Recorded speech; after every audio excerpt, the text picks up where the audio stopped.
Some people say that humans do not see reality exactly as it is, while others argue that perception accurately reflects the outside world. Likely, the truth lies somewhere in the middle. The nervous system grants access to various sensory inputs: light entering the eyes, vibrations in the air interpreted as sound, chemical signals for taste and smell, pressure and temperature changes on the skin. Yet, the brain must perform a sophisticated act of interpretation. It occupies a dark and silent skull with no direct line to the actual sources that generate these signals. Those signals can be seen as outcomes, not the original causes.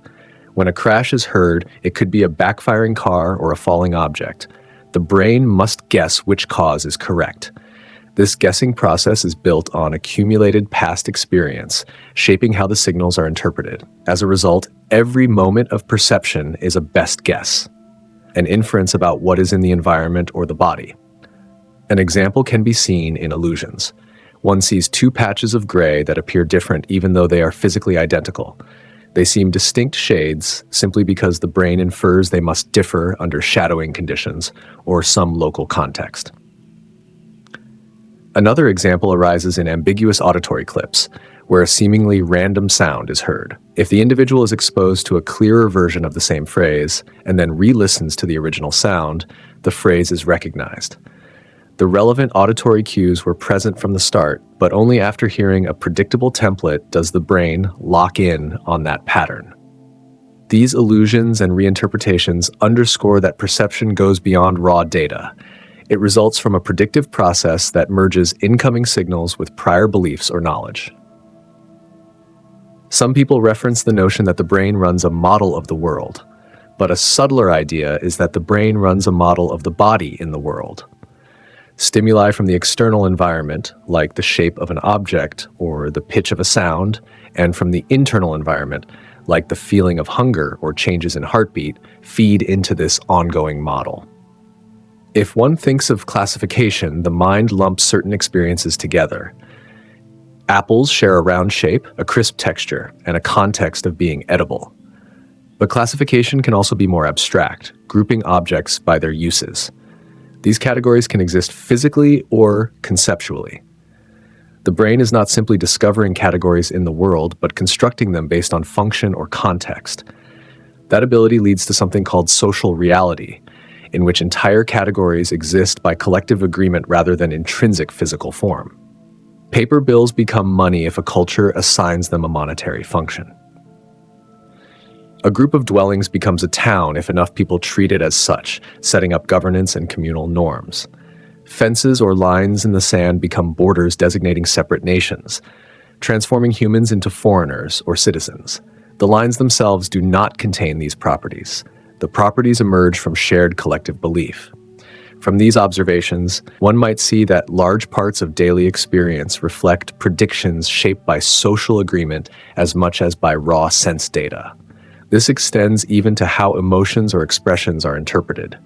If one sees a scowling face, the brain draws from past experiences of scowling expressions to guess that the person is angry or upset. A face alone does not come factory labeled with anger. Instead, the mind imposes that label, or at least that sense of hostility, based on prior learning. Similarly, words or gestures can be loaded with meaning through communal usage. Over time, a group might interpret certain body movements as a respectful greeting or as an insult, although physically they might be nearly identical. None of these categories rely purely on objective differences. They rely on collective assignment of significance. All the while, an individual's brain remains in its enclosed physical container. Neural signals arrive from the eyes, ears, skin, and internal organs. The brain must deduce from these signals both how the environment is configured and how the body is functioning. Because the signals are ambiguous, the brain's predictions fill in the gaps. This is sometimes called a top-down approach. Instead of simply waiting for information to arrive and reacting, the brain is constantly generating predictions about what is likely to occur next, or what the data might mean. As soon as actual data conflicts with a prediction, the brain may update that prediction, though it sometimes can cling stubbornly to expectations. Under normal conditions, this process yields stable perceptions that let a person navigate reliably. Under abnormal conditions, or with insufficient data, illusions or confusion may result. Many illusions can be explained through these top-down predictions. A well-known demonstration involves an image of a uniform color across two squares, but because one square seems to be in shadow, the brain infers it must be lighter, leading to the conscious perception that the squares differ in shade. Nothing physically changes on the page or screen, only the mind's interpretation differs. Another demonstration involves hearing a sentence masked by noise. Without a context, it sounds like gibberish, but with context, the same noise is recognized as a coherent sentence. Once again, the actual input is identical, but the brain's predictions shift. Even with modern technology, illusions remain easy to produce because the human perceptual system is so reliant on prediction. Social reality, mentioned above, can be considered an extension of the same principle. Instead of illusions about color, shape, or sound, the illusions revolve around communal beliefs. A currency note might be worthless outside the culture that recognizes it. The note's color or texture is real, but the concept of monetary value resides purely in the group's shared predictions.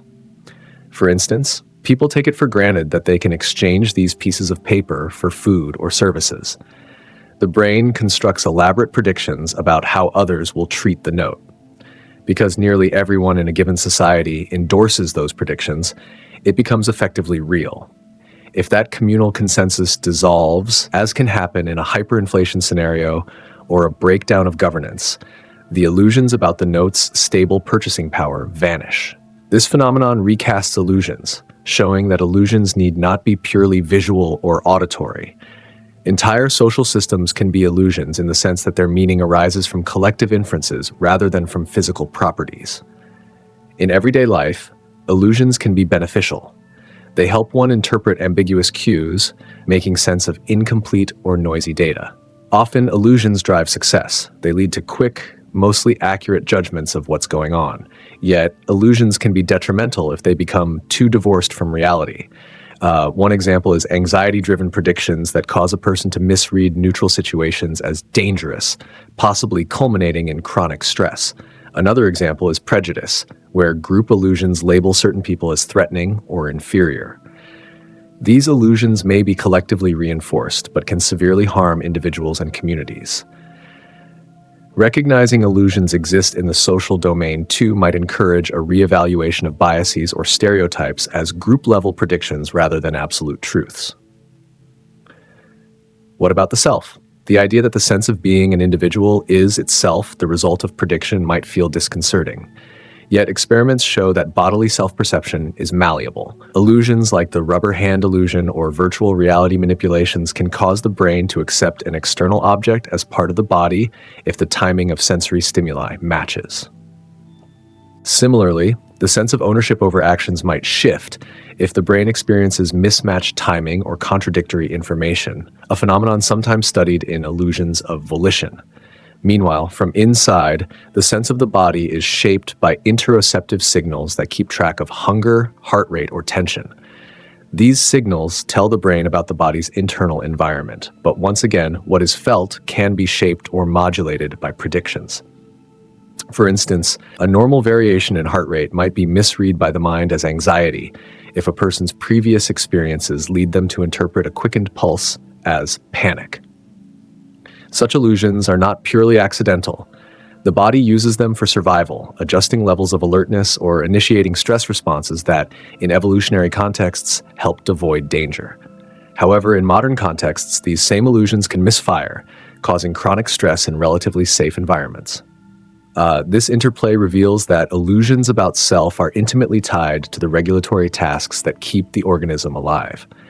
Moreover, the illusions about self do not remain static across time. Societal influences, cultural background, and personal memories can alter how a person identifies who they are. The categories that arise, such as one's sense of being part of a certain group or having a particular personality trait, can contain a strong social reality component. If a person is repeatedly told they are incompetent or brilliant by those around them, their brain might incorporate that into self-predictive models, forging illusions that shape confidence or self-doubt. This process underscores that illusions of self are malleable and involve layers of social agreement, not just personal biology. The capacity for imagination weaves into illusions as well. Because the mind can generate predictions that are decoupled from immediate stimuli, humans can conjure scenarios never personally experienced. This fosters creativity and planning, but can also lead to rumination or fear about hypothetical threats. That double-edged sword shapes human existence. The ability to time travel mentally stands as a hallmark of human consciousness, yet it can overshadow the present moment if not balanced with mindful awareness. Some people find that grounding exercises, such as paying attention to sensations in the present, aid in controlling the runaway illusions of imagination. Many cognitive scientists emphasize that illusions or predictions are not errors so much as features of how the brain extracts meaning from limited data. The approach is fundamental to how creatures with a brain function in uncertain environments. If illusions occasionally give incorrect or bizarre results, that is the price of a system that mostly does a good job letting organisms thrive. Meanwhile, illusions also highlight the necessity of humility.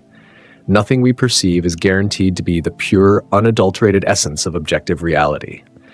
It is more likely the product of inferences shaped by personal and collective histories.